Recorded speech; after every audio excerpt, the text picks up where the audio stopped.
Hey, welcome everybody. It is 7 o'clock. It's time for Sci-Fi Distilled, and welcome to Indiana, where I am currently. We're Again, live from this is Indiana. not my It's normal. Sci-Fi I am Distilled, I the am road away on business show. for the next few weeks. So, in Indiana, of all places, and it is still Eastern Time Zone. So, but welcome back, Mary Beth. Of course.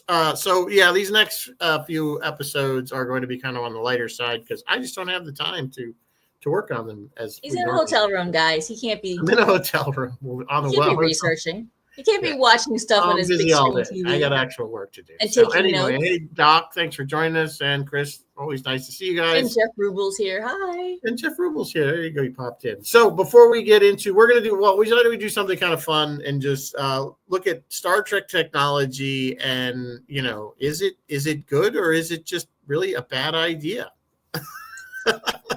Little So column A, we're a going to go little through some column different B. different things and kind of give the pros and cons of those items, and you see if what you think you would actually use. But before that, I think we have a little bit of We got news. a little tiny bit of news. I got a couple little tidbits and a couple little news items I want to talk to you about. The tidbits are Jason Momoa teases his return as Duncan Idaho in the third installment of the Dune trilogy, which is called Dune Messiah. This comes as there are rumors that they are looking at Robert Pattinson, everybody's favorite sparkly vampire, to be cast as, okay, guys, is this pronounced Skytail or Scytail? The face dancer. Look, here's the thing, guys. If it wasn't in Kyle MacLachlan's Dune, then I don't know what it is. I don't know what the face dancer is. And I kind of don't care. Like, I don't know how I feel about this whole Dune thing, but I'm not being a Dune guy. I just whatever. not a fan of Dune. Yeah, moving on. I just think this one's really getting in the weeds. Like, it's just getting in the weeds. But all right, moving on. Pics are trickling out from the set of Neuromancer, the new short series based on William Gibson's classic novel.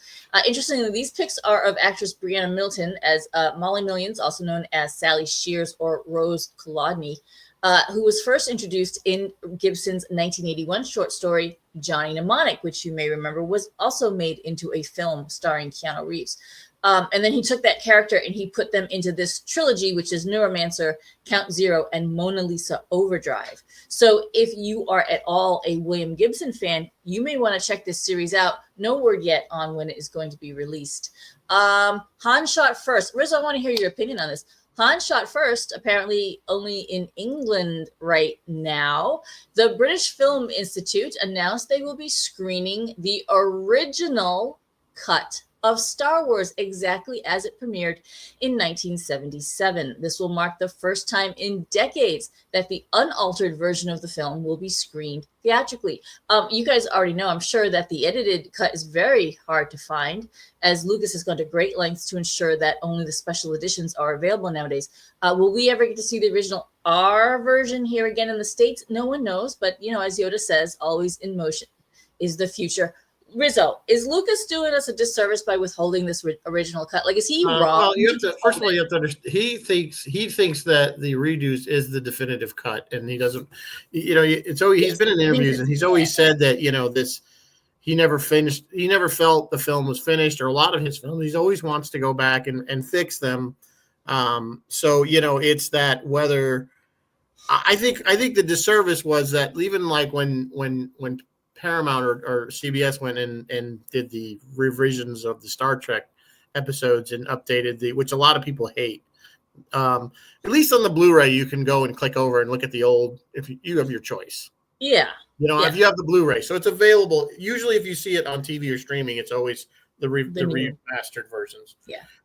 But yeah, so I mean, he is, but he's not going to do it. However, it's not that hard to find in the United States. If you do a little research on the internet, you can find the copy because it has been pieced back together from the original film, and then remastered in 4K. So you can see the 77, the original 77 release. And God bless whoever did that. But it's bootleg. It's bootleg. Okay, whatever. I will go to my grave thinking that it is the superior cut. I agree. The original is always going to be better. There's no question in my mind. Yeah. All right. Moving on. Final item tonight. Naked Gun. So you guys all remember Leslie Nielsen's hilariously funny Naked Gun series. Well, the Naked Gun starring Liam Neeson is coming August 1st. Liam will be playing Frank Drebin Jr., son of Leslie Nielsen's Frank Drebin. This is produced by Seth MacFarlane. The trailer is nuts. And it has pushed the Naked Gun slapstick comedy to the max. There are a couple moments where I actually laughed out loud. I will drop the trailer link in the chat for you guys. If you're worried about Liam doing comedy, don't be. This is going to work because he is playing it so damn dead straight. Like, he is dead serious in the most inane situations. This is also starring Pamela Anderson, CCH Pounder, and Paul Walter Hauser. Why it's not called Naked Gun, Son of a Gun, I don't know. But I'm going to put that trailer in the chat right now. Rizzo, you've seen this trailer. What do you think? Is this going to work or is this going to flop? I mean, you're right. I mean, Nielsen played it very straight too. I mean, that was his shtick. And, you know, the funniest thing is that Naked Gun, remember, it was a TV show originally before it was films. That was what my initial, that and Airplane was how I basically always knew Leslie Nielsen until, you know, and then when you see him in movies like Forbidden Planet, where he's playing this, you kept waiting for a pie to hit him in the face or something. Because he always did this, like, from what I knew from my knowledge of when I first saw him, was always slapstick, and didn't really realize he was a serious actor. Yeah, exactly. So there we got, here's where we have the role reversal, where we have Liam Neeson, who's a very serious actor, and now he's doing the slapstick. If you see the trailer, it's a little cringeworthy. There was a moment cringeworthy. Like, I laughed out loud.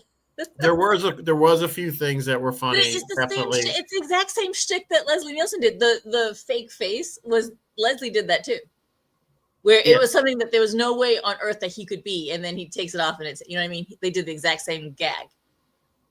So I guess we'll see how it flies. You know, I've seen some where trailers look great and the movie was awful. So you might have just seen all the 5 funny scenes in the whole movie in the trailer. Yes, you know what? That has happened more times than I would care to admit, where the trailer is all the best. My question is, did it need to be done? I mean, again, we're going back to the well to come up with rather than coming up with new stuff. Forwarding the story. He's meant to be Frank Drebin Right, Jr. He's his son. He's Frank Drebin's son. At least they're like forwarding it. You know what I mean? Yeah, and they have the other characters. They did a little spoof with because remember. OJ was in it, and they kind of did a little spoof with that, you know, as they were going through all the people who are now the children of the original characters. So watch the trailer, like it's a minute of your time. So the trailer is not even a minute long. Anyway, Jeff is saying he can't think of anyone better to play that role. He thinks the trailer is hysterical. I laughed out loud too, Jeff. And Bruce is also reminding us exactly what you just said, Rizzo, that Leslie Nielsen was a serious I mean, actor. that's where he cut his teeth on serious stuff. It's just that when as of my age range, and you know what, became aware of him, he was doing Naked Gun and Airplane. You are absolutely right. I only knew him as a comedic actor, and so then when I went back and watched like Forbidden Planet or whatever, it took me a moment. Like it took my brain. You're like, wait a minute, when's the pie going to come flying out of the side and hit him in the face? Yeah, exactly. Because you weren't. So. Yeah. But anyway, we'll see. I mean, I don't know. I doubt it'll be something that I will rush to the theater and see. I don't even know when it was supposed to be released. I didn't catch the release. August 1st, I believe. I can double check that. Yeah, August 1st. I will not rush to the theater to see it, but whenever I can find it on my TV, I will probably certainly give it a watch. Well, see, that's a good point. Is this going to be like Son of the Pink Panther, which was terrible? I don't know, Martin. That's a great question, and I don't know the answer. Everyone should just watch this trailer for themselves. Like I said, the trailer right now is less than a minute long. So go watch it and then tell us what you think. Go watch it. We'll vamp for a minute. Go ahead. For a minute. You're not going to miss much. Come back and tell us your thoughts. You won't miss us for a minute. That's for sure. Yeah. So what else you got? That's it. That's it for the news. Rizzo, what are we drinking tonight? So what we're drinking? Tech Trek. I came up. Well, I didn't come up with this. I used technology to come up with this. How very dare you? I went to ChatGPT and I put in create a drink called Transporter Malfunction based on Star Trek. This is what it came up with. Even the photograph, I might add. So it's vodka blue curacao, absinthe, lime juice, simple syrup, a little bit of tonic water, and some edible glitter or shimmer liqueur for the swirl, and dry ice chip. I think it's pretty clever. I don't know what it tastes like, but I there can't you quite go. imagine the There you taste go. either. Skynet's making drinks. Skynet is making drinks. So, and I put the instructions. There's instructions on how to make this. It's in the post on Facebook. If you're really curious, there's actually of how to mix it. So, which wouldn't have fit on the graphic. Very, very good. We do need the instructions. Bruce is asking, would Liam do it if it wasn't a good script? I don't know. We all fall down. Has Liam Neeson done anything that's even remotely comedic before? I think he's done things. I don't know if he's done full on comedy, but he's been in stuff where he's kind of played the same character that he did, like on, Abduction. What's the movie where he's, I'll find you. What the heck's that movie? I have a very specific set of skills. And what the heck are those movies? Not Abducted. What the hell? Yeah, Taken? Something like that. Something like that. Anyway, so I think he's spoofed on those. He's a commercial for Tricks, apparently. Doc's saying. Did he? I don't know. Commercial for Tricks? He just said, it just says commercial for Tricks. I don't know in Revel. I assume he's talking about what we're talking about. So I don't know, Doc. You have to expand on that. Rob Roy. Someone's talking about Hola Pablo from Mexico is talking about Rob Roy. I don't think Liam was humorous in Rob Roy. Was he? I don't think so. Taken. That was the movie. Thank you, Bruce. Isn't that what I just said? Taken. Okay. Taken, abducted, whatever. I don't know. I don't know. I mean, I think he can pull comedy. I think Liam totally could pull comedy. Yeah, what did I see him in where he was doing that bit, but it was like in a comedy show. So he was the straight man. It was something relatively recent, but he was basically doing that. He was funny because it was so out of place of where he was doing it. Anyway. All right. So, all right, moving on. Let's do it. Technology. Moving on with our main story tonight to sound like John Oliver. Comedic routine in TED on tricks for kids, and he wasn't. Dr. Oliver, what are you talking about? Yes. Now that's what I was talking about. He was going through the grocery line. He was going up to Ted, asking him, it says it's for kids, but can I buy this? It says tricks are for kids, and he's like, can I buy this? Like asking if it's okay. Liam Neeson did this? Liam Neeson, yeah. It was kind of funny bit. Okay. Yeah. I saw Ted. I am not remembering that. All I'm remembering from Ted was the end bit. It might have been Ted 2. Blonde dude there. Oh, Ted 2. It might have been the second one. I'm not sure. Anyway. All right. Moving on, as we said. So Star Trek technology. We always see it, we always think, ooh, how good. And some of it has come to life. But some of it has, you think about it, would you really want this? And would you use it? And if it was available, should it be used? They make it look good. They always use it. I think the most controversial one right out of the gate is the transporter. Now, we know that Star Trek, the producers of the originals, put that in there just as a plot device to get the plot moving. Yes. Right? It was a way to save money, get the story to go move faster so they didn't have to do the whole shuttle landing every day, every episode. So, but when you break down what the thing is, and then its own limitations that seem to fluctuate between what show you're watching, whether, is it really something you would use? I think I am siding with Dr. McCoy. I think spreading a man's molecules halfway across the galaxy and back is a hell of a way to travel. And let's face it, if you're doing actual matter transfer and you're killing the original, you're destroying the original to create the copy on the other end. And there's no way around that. Yeah. And they were a little fuzzy on how your memories and your thoughts and the core, the soul that makes you, they're a little fuzzy on how that transfers. Certainly, if you look at it from a religious standpoint and you believe in an eternal soul, you're dead. You just disintegrated the original. That person is now off to the afterlife. If you're disassembled, how do they preserve memory? Well, I mean, I suppose you could say that memory is just another series of electrical impulses that a computer can somehow copy.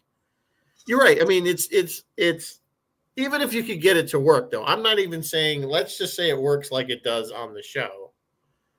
It's still a copy on the other end. Yeah. They're And not like all actually good copies, transporting more after a while, it's going to molecules. degrade. It's.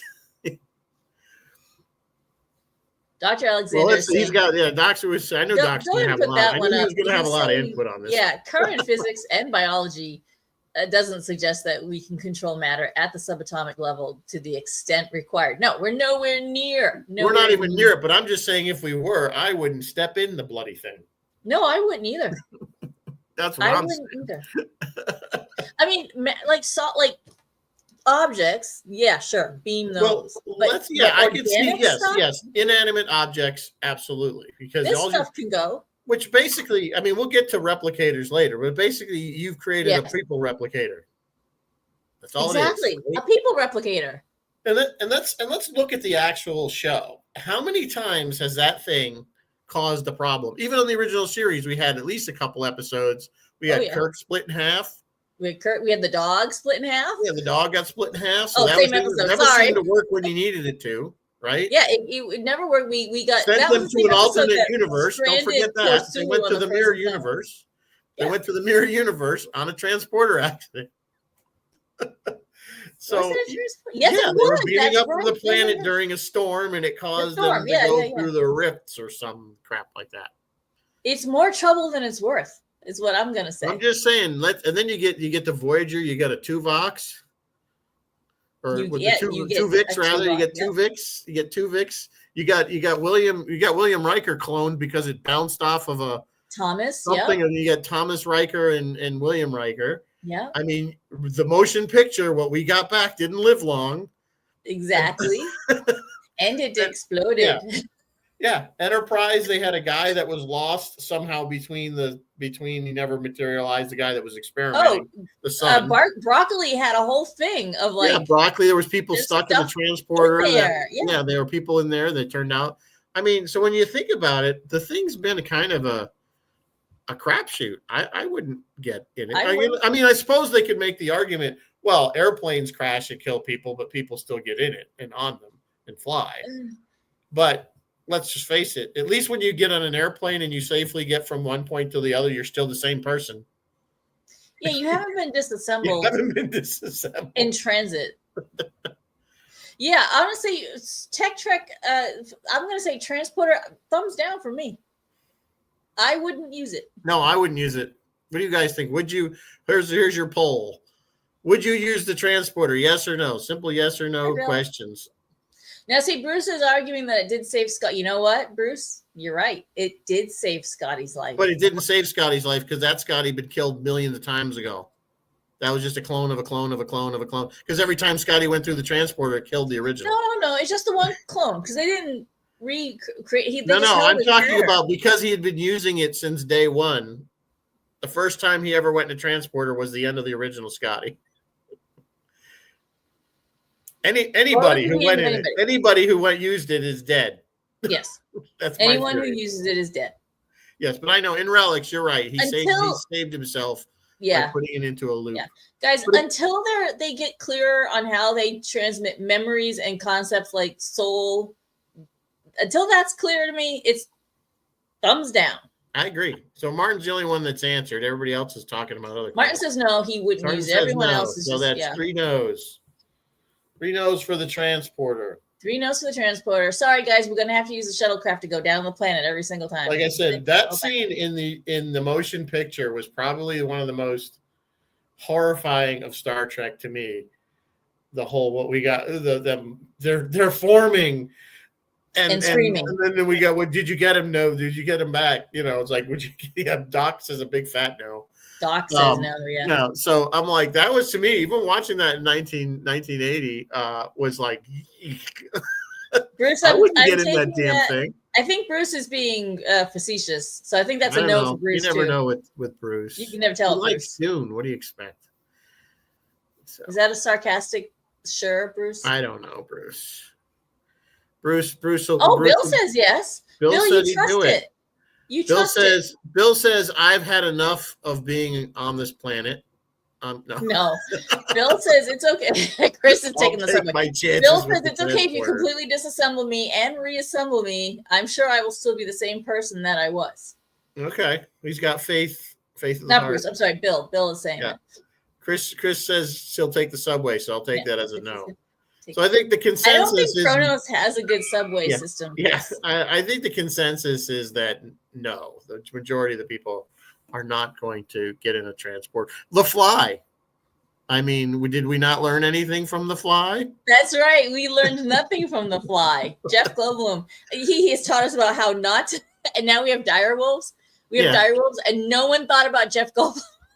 Just because you can do it doesn't mean you should. Right. And then we have The Fly. Yeah, then we have Fly, right? Just because you can do a thing doesn't mean we should do that thing. Anyway, all right. I think that's probably enough on the transporter. We all knew that was going to be the easy one, in my opinion. My next one is something that's a little bit more innocuous. TARDIS, yes, Chris. Is the holodecks.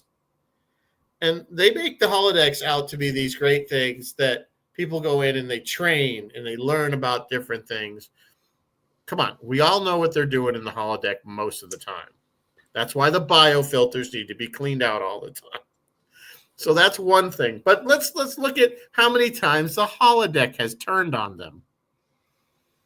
Right? Think about how many TNG episodes the holodeck has gone Moriarty. Back. We got Moriarty. We've got the Vertiverge station. Remember when the life form took over the whole Enterprise and it had the train inside the holodeck, and that's how they were going to with the life form took over the holodeck. Yeah. How many times have people been trapped in the holodeck? I think maybe it just needs more safety features. Badgie, yes, Badgie and Goodgie and Badgie. Well, that's the thing. Every time it's like, oh, the safety protocols got turned off. No, let's not be turning the safety protocols off. Let's make them permanently on. You know what? Despite all of this, I'm still an enthusiastic thumbs up for the holodeck. I think it could be fun. I think it could be fun, but too many times people get, fistful of datas. But surely there's another one that's gone. Another one that's gone when the holodeck went awry. Oh, the Dixon Hill, when he was doing Dixon Hill. Yeah. How many times have they got to go in that thing and the holodeck goes awry? And then they're trapped in there, and it's up to the junior lieutenant to fly the ship because Captain's stuck in the holodeck.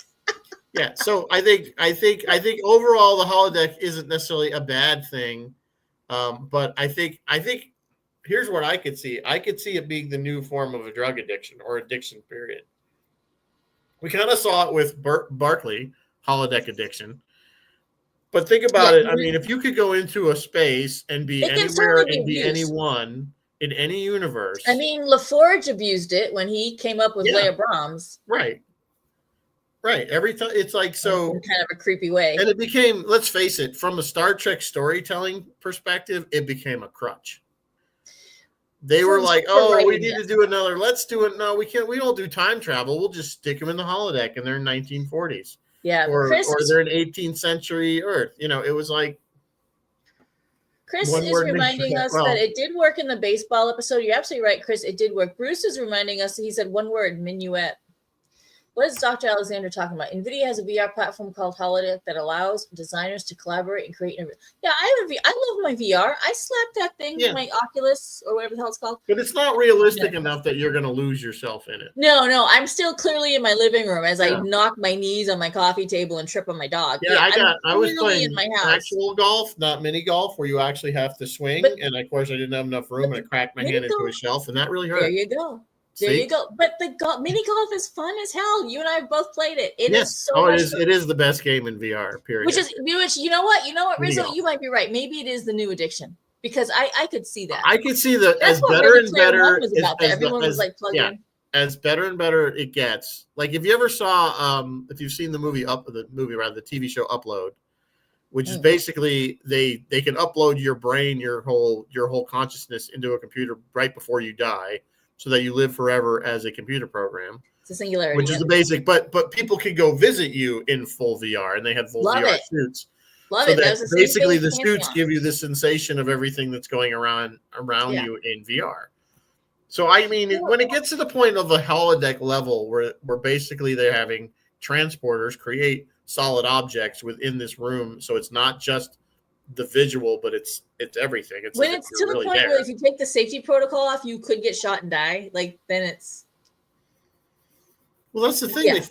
The safety protocols always keep getting either shut down by somehow accident or on purpose. mysteriously turned off. Well, we need it for the story to happen. We need Like, it for we the need to story. turn That's those. why, which We brings need me to turn back the to safety my. protocols off, or there will be no episode. But that The brings me episode back to will my end a point. few It's a minutes cut. later. It's a crutch. They've used it as they've They used. went They've to the overused holodeck it. and everyone had a good time. Phil Merkel is here tonight. He's saying I'd never leave the holodeck. I don't know, man. If it was like the Singularity and I was getting uploaded, I'd be down for that.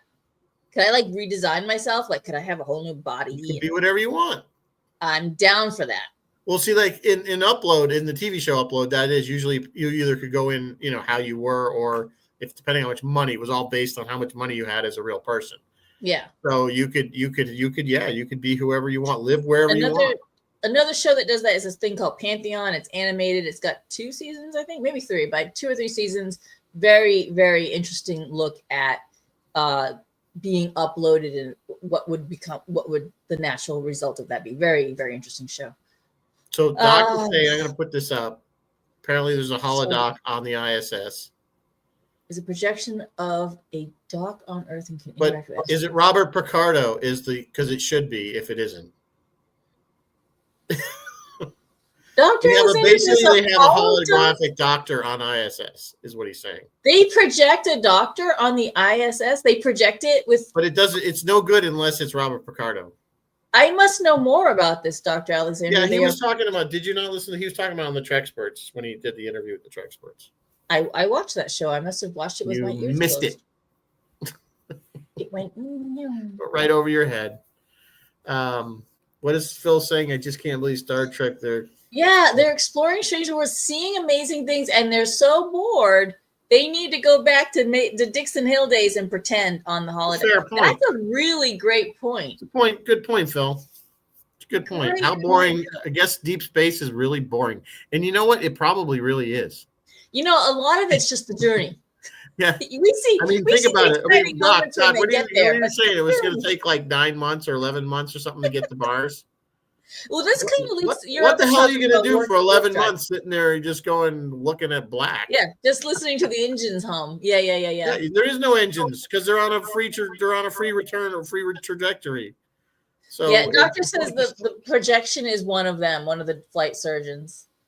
Oh, that's you got to get You've got to get a hold of Robert Picardo. You'd have to put him in the suit and do it just as a goof for the astronauts. And it would only be for oopsie Band-Aid. It wouldn't be for real emergency. That's what we need to be putting money into.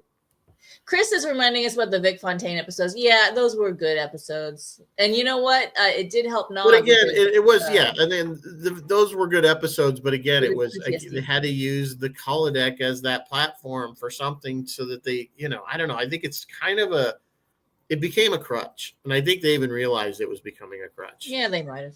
I mean, Bruce especially, is saying watch Sci-Fi Distilled. No, Bruce, no one's going to watch Sci-Fi Distilled in the holodeck. No.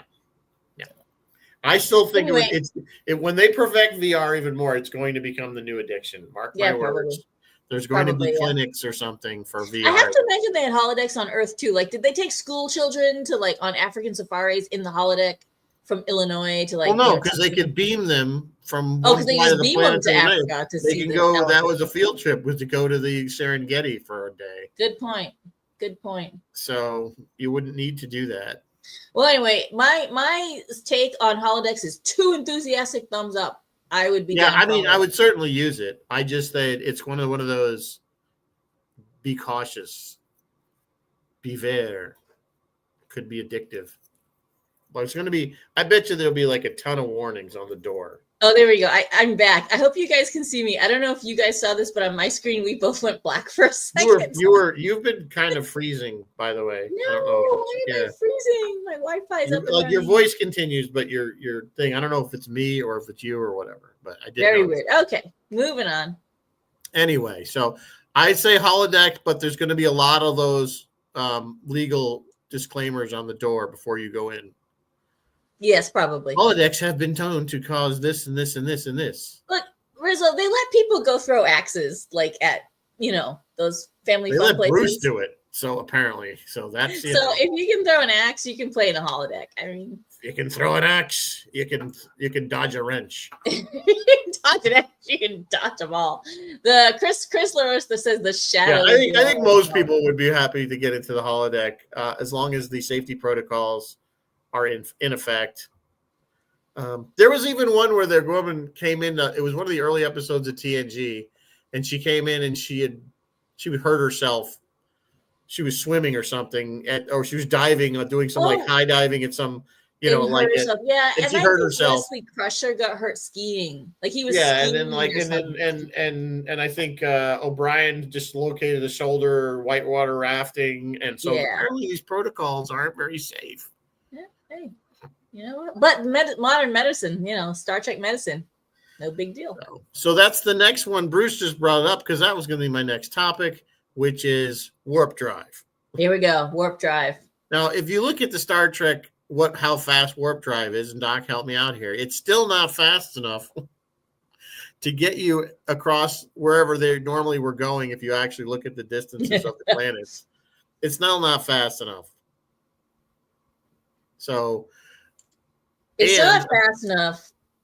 And in the technobabble or the Treknobabble, they have this thing called inertial dampeners. And that is ostensibly what keeps you from being a smear on the wall at speed, right? Right. Yep. So all from the acceleration and or deceleration. Yeah, on acceleration or deceleration. Yep. Yeah. I mean, the thing I watched The Expanse. I know what happens. Yeah, right? You get squished. So yeah, there would be no super or superluminal travel, faster than light travel, without coming up with some kind of dampening system.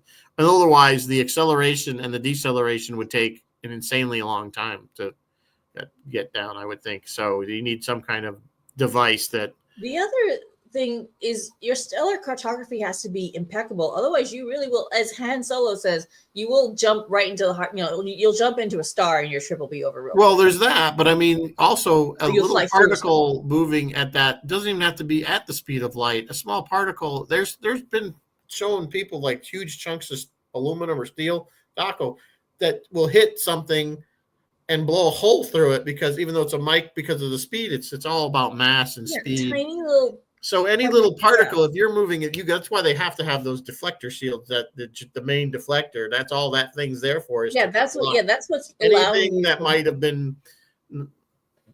It's warp space. Yeah, I know, Doc, but I mean, it's still they're implying that they're accelerating extremely fast, even to get to warp. The fact that they have warp 1, warp 2, warp 3, all the way up to warp 10, which is all apparently exponentially faster than the one previous. So it's not like warp 2 is twice as fast. They're a little fuzzy. Much it's like by the power one, of 10, it keeps going up. Yeah, but if you look, and they never can get past 10, because then you just turn into a lizard. So Bruce feels we're picking on him. Well, you started it, Bruce. So you. I felt we were including you, Bruce. Yeah, really. We're inclusive here. I'm inclusive of you because you were the only person I know besides Kent that threw axes, and Alex.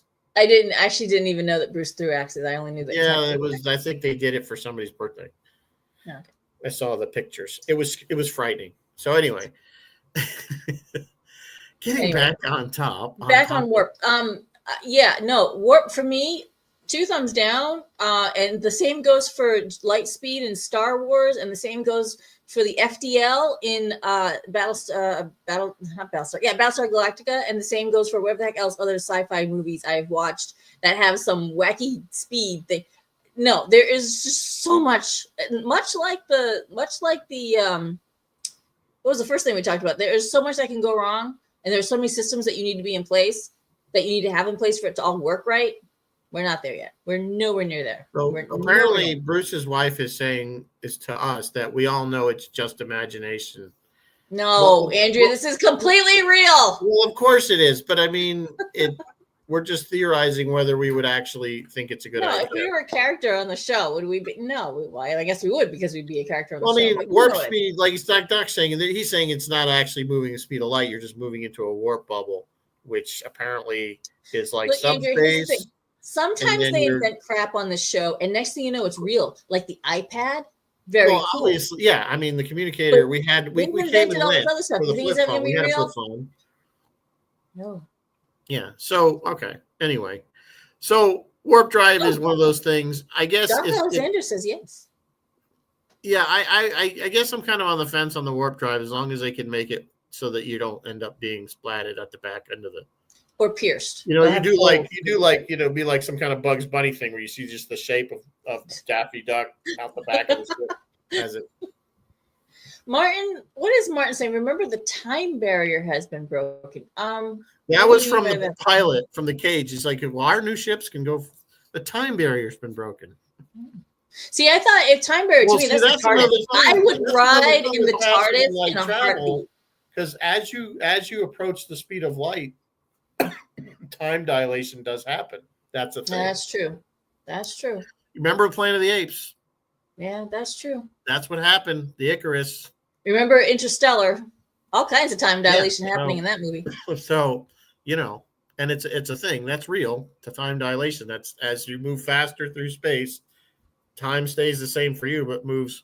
Phil was asking, how do you? Yeah, how do you feel about the way they travel? Faster. Yeah. How do you feel about the way they travel in Dune as compared to Star Wars or Star Trek? Well, a bunch of hippies smoking crack.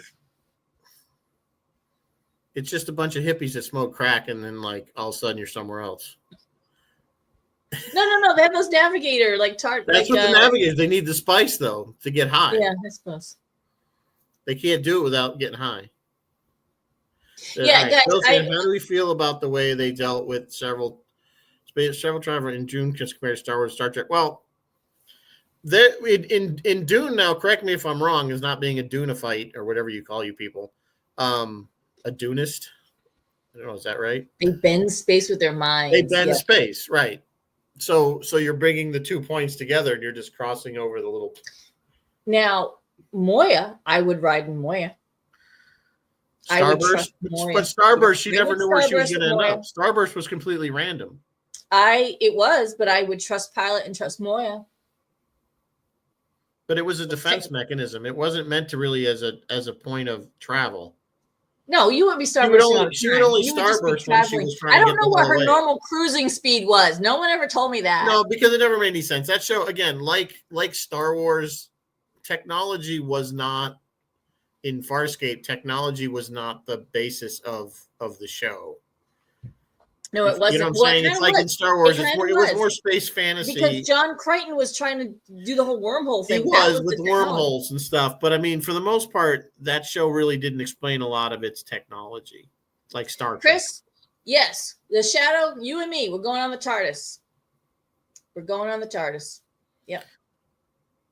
Well, I think the TARDIS, to me, you want to talk about the TARDIS briefly. I think the TARDIS was the most brilliant idea in sci-fi because it solved all the stupid problems of the ship always looks smaller on the outside than on the inside. So we'll just make that a thing. Make it a thing.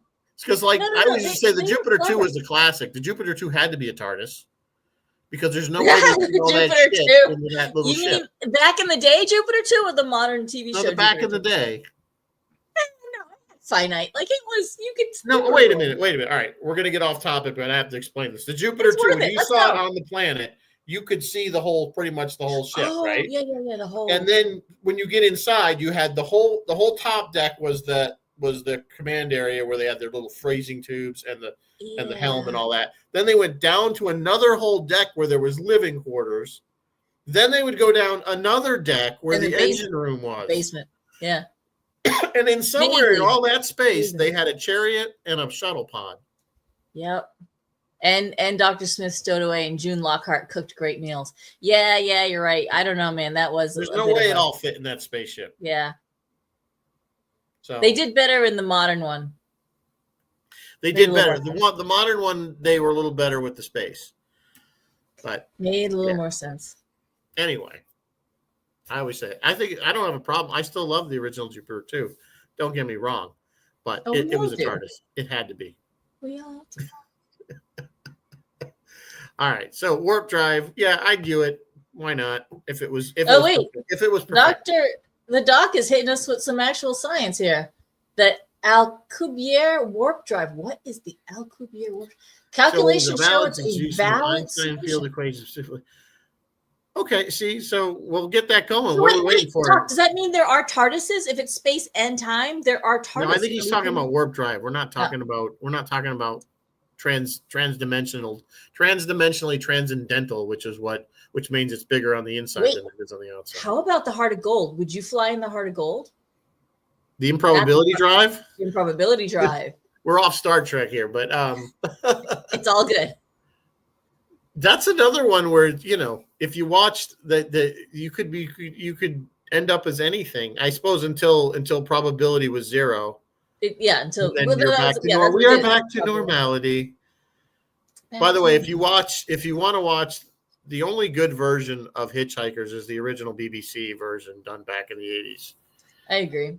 It follows the book exactly. So, the doc says just add starch. Well, I have to go research Alcubierre.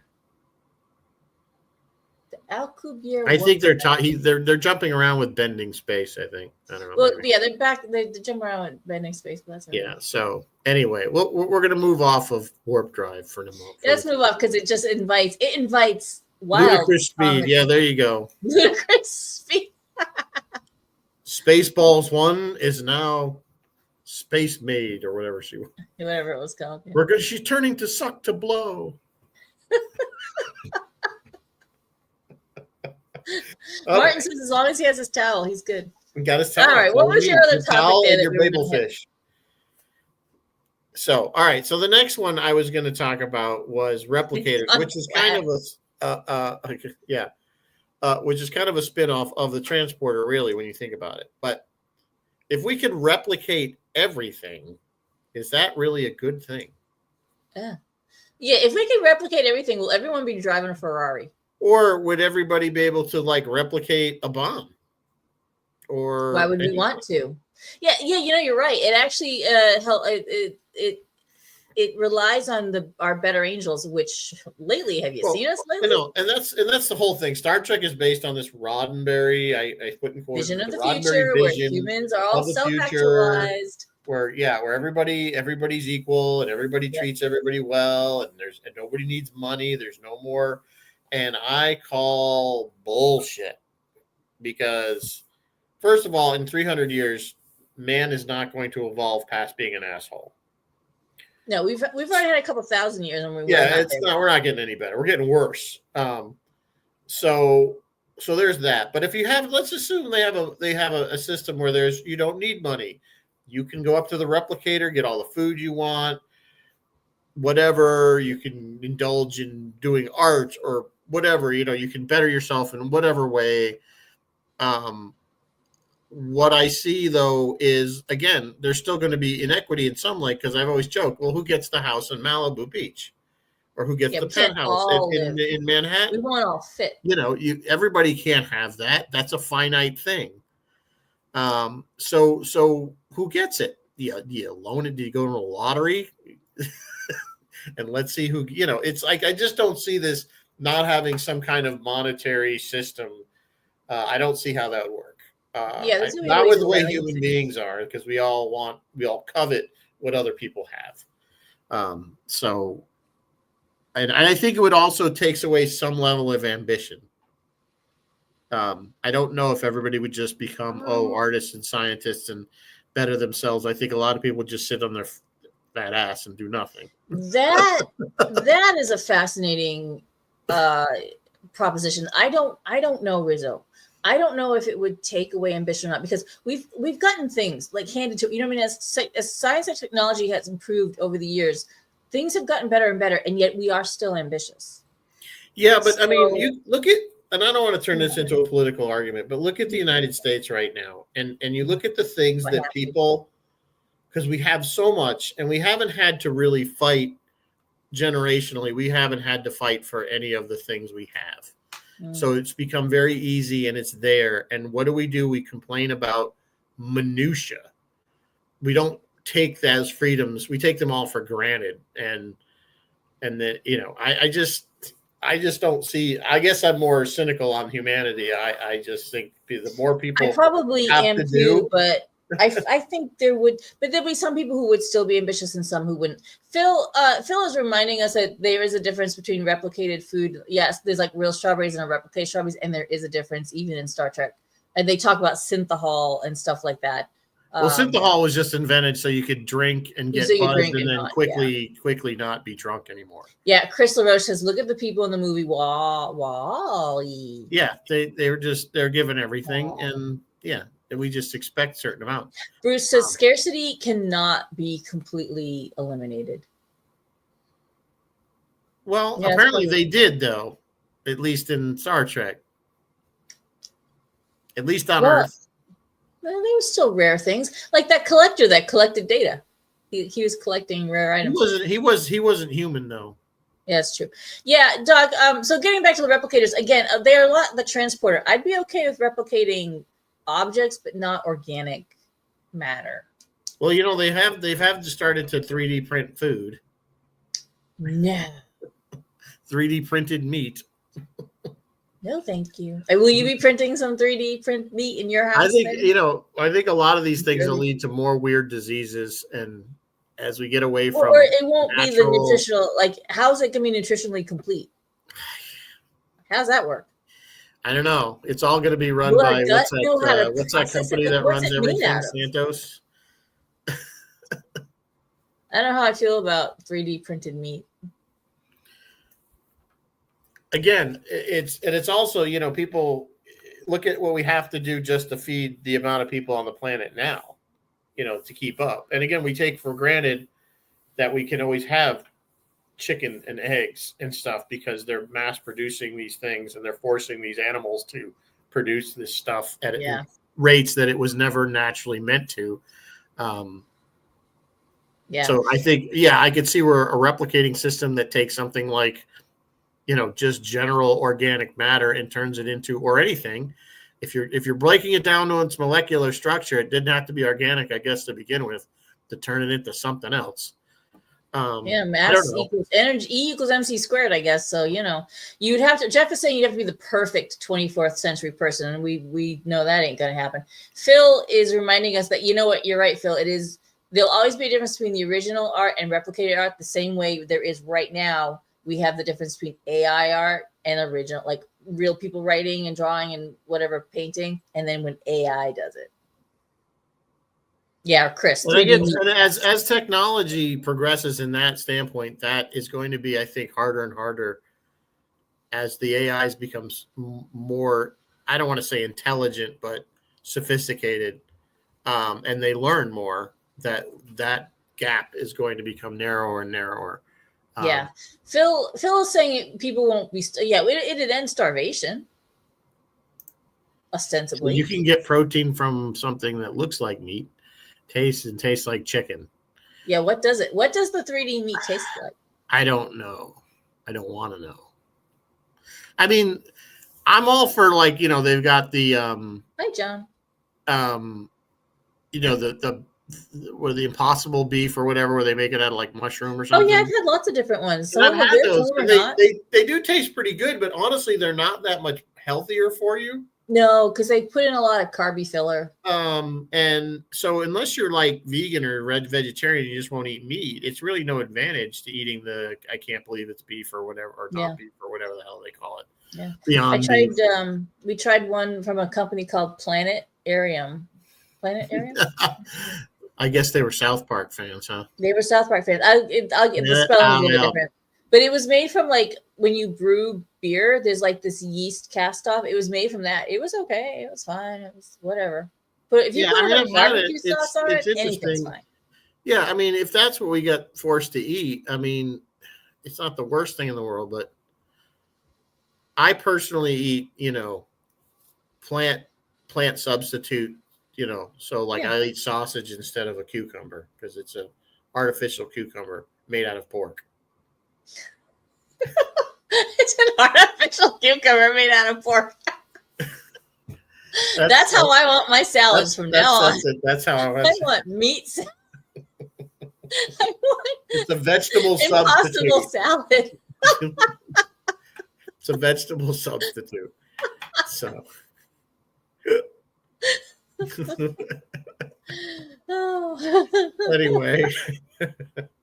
Oh, All wait, right, what general else do we pricing of got? So we did. So the leftovers. replicators, yeah. I mean, I think it could be good or bad, but I just see what companies do now with chemicals and stuff. Could you imagine replicated food?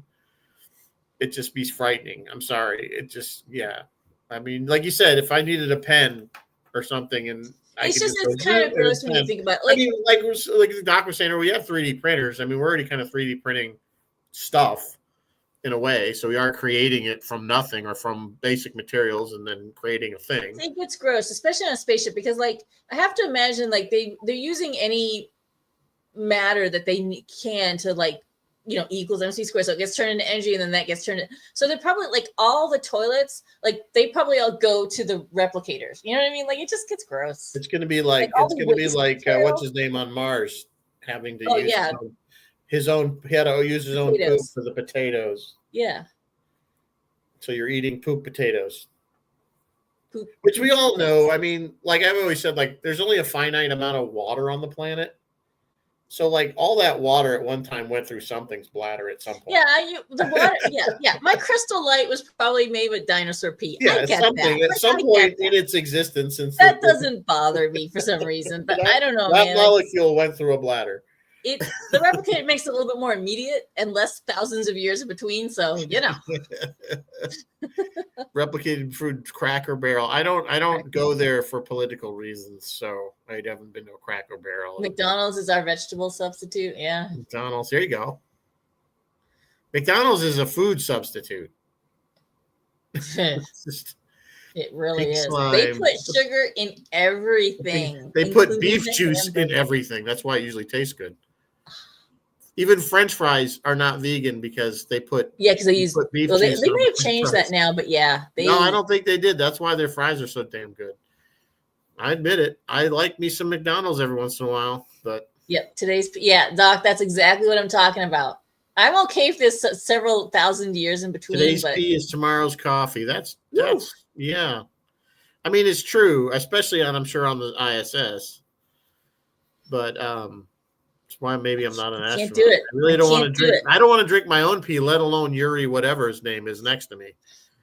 This is the one. This is the first one that I'm split on. I like the idea. You're split on replicators. On replicators, the idea is great, and it would help. It would help so many things, but it could also be bad for some things. I don't know, man. I don't know which way to go on this.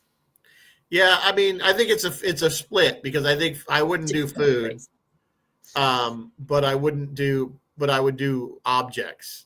Things. Yeah, I'm okay with tangible objects. You need a new screw or a bolt? Sure, knock yourself out. So we only got about 7 minutes left, and I want to get the last one in. Oh God, I didn't realize we had one more. Okay, I thought we only had 4. All right, what are we doing? No, well, I wanted to talk about androids like Data. Oh, Data. Because I think, again, here we are. Is this a good idea?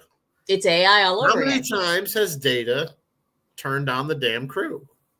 How many episodes? Start thinking about it. He's turned on them a lot, whether it was intentional or he was messed with. Again, he was. Would you trust him? Would you trust him? They kept promoting him. They kept, but they kept trusting him. They kept him right there on the. If there was a person, though, let's think of it this way: if there was a real person and that happened, nobody would ever trust him again. Yeah, if for they some had been reason, Lieutenant because Barkley, he's a machine, they trusted him. Yeah, because he was earnest and he was like, "But I want to be a real boy," and they fell for it every time. Yeah. Okay, Data, come on back. Yeah. So yeah, I mean, I'm not a fan of androids at that with the full AI, fully autonomous. If you remember iRobot, that they turned. Well, they all got programmed. They were programmed to turn on them, but it's still those Boston Dynamic droids. Those things are creepy. They are. They really are. And they have them actually out in the wild patrolling. Like they use them as like guard dogs and stuff. Martin, Data's not quite Blade Runner, but he's getting there. He's getting there. Well, in Blade Runner, they were actually organic. Yeah, they're flesh. They were. They were flesh and blood. They were just enhanced in all kinds of ways, and then just And gross. given memories, yeah, they were Well, very. that was Terrell's But way to keep them from Data's going like the crazy. step before, you know. Data is Next still step machine. beyond Data would be Blade Runner. No, he's mechanical. Everything on him is artificial. There's nothing organic about Data. I thought his outside. I thought his flesh was kind of. No, his skin is just rubber.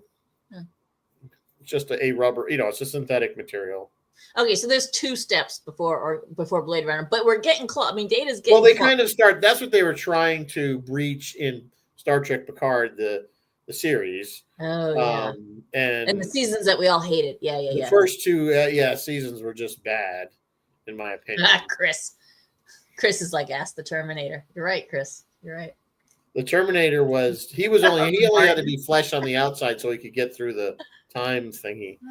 Phil's got here's a real Phil's question got about Data. we got a wall of text. Let's see.